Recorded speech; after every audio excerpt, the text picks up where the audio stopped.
Threading की परिभाषा। रोओं को निकालने की चाइनीज़ पद्धति है थ्रेडिंग। रोएं स्त्रियों की सुंदरता में विघ्न पैदा करते हैं। पुराने ज़माने में स्त्रियां इसके लिए आटे, हल्दी आदि जड़ी बूटियां उपयोग में लाती थीं। आज इस समस्या को हल करने के अनेक उपाय हैं। इसमें से एक उपाय है थ्रेडिंग।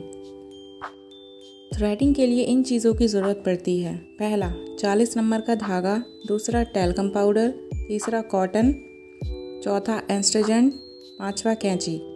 थ्रेडिंग का उपयोग आँखें, भौहें, अपर लिप्स, फोरहेड, ब्लॉक्स, चीक आदि सभी जगह कर सकते हैं। थ्रेडिंग से पहले कुछ ध्यान देने योग्य बातें होती हैं। पहली, वैक्सिंग करने के बाद जो रोएं शेष रह गए हों उन्हें केवल थ्रेडिंग द्वारा ही निकाला जा सकता है।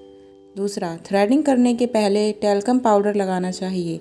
तीसरा, थ्रेडिंग करने में यदि ज़्यादा खिंचाव होता है तो धागे को ढीला करके थ्रेडिंग करनी चाहिए। ये कुछ भुवों के प्रकार हैं। पहला है धनुषाकार, दूसरा प्रकाकार, तीसरा गोलाकार, चौथा लंबा सीधा। आईब्रो थ्रेडिंग का अभ्यास हम ऐसे कर सकते हैं। आईब्रो थ्रेडिंग 40 नंबर का धागा लें। पैर पर जहाँ रोहें बढ़ गए हों वहाँ पेन से आईब्रो की अलग अलग आकार बनाएं। फिर धागे का एक छोर मुंह में दबाकर दूसरे हाथ से धागे के बीच 5 बार फंदा लगाएं। इसके बाद जो बाल निकालने हों उनकी विरुद्ध दिशा में थ्रेडिंग करें।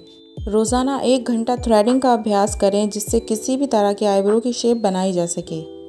अपर लिप्स थ्रेडिंग का मतलब है होंठ के ऊपर के बालों वाला हिस्सा। यह बहुत नाजुक हिस्सा होता है। यदि उस पर सावधानीपूर्वक थ्रेडिंग ना की जाए तो त्वचा छिल जाती है। इसीलिए स्किन को सख्त स्ट्रेच या टाइट करने के बाद ही वहाँ पर थ्रेडिंग करनी चाहिए। फोरहेड यानी माथे पर थ्रेडिंग करना। फोरहेड थ्रेडिंग करने से पहले क्लाइंट से ऊपर और नीचे स्किन को हाथ से पकड़वाने के बाद ही थ्रेडिंग करनी चाहिए। साइड ब्लॉक्स थ्रेडिंग का अर्थ है गाल और कान के बीच का भाग। साइड ब्लॉक्स करने से पहले क्लाइंट से गाल और कान कसकर पकड़वा ले, इसके बाद ही थ्रेडिंग करनी चाहिए।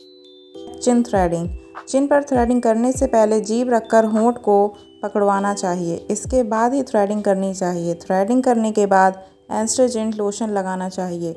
थ्रेडिंग के बाद त्वचा लाल हो जाए तो क्रीम से हल्की मसाज भी करनी चाहिए। आईब्रो चेहरे का सबसे अहम हिस्सा है। इसके सही आभार से चेहरे पर 4 चांद लग सकते हैं। आजकल ब्यूटी पार्लर बहुत उन्नति पर हैं। अब चेहरे के अनुरूप ही आईब्रो को आकार दिया जाता है। जैसे जैसे चेहरे के अनुरूप आईब्रो को आकार देने से आईब्रो में नई जान आ जाती है जिससे कि चेहरा चमक उठता है।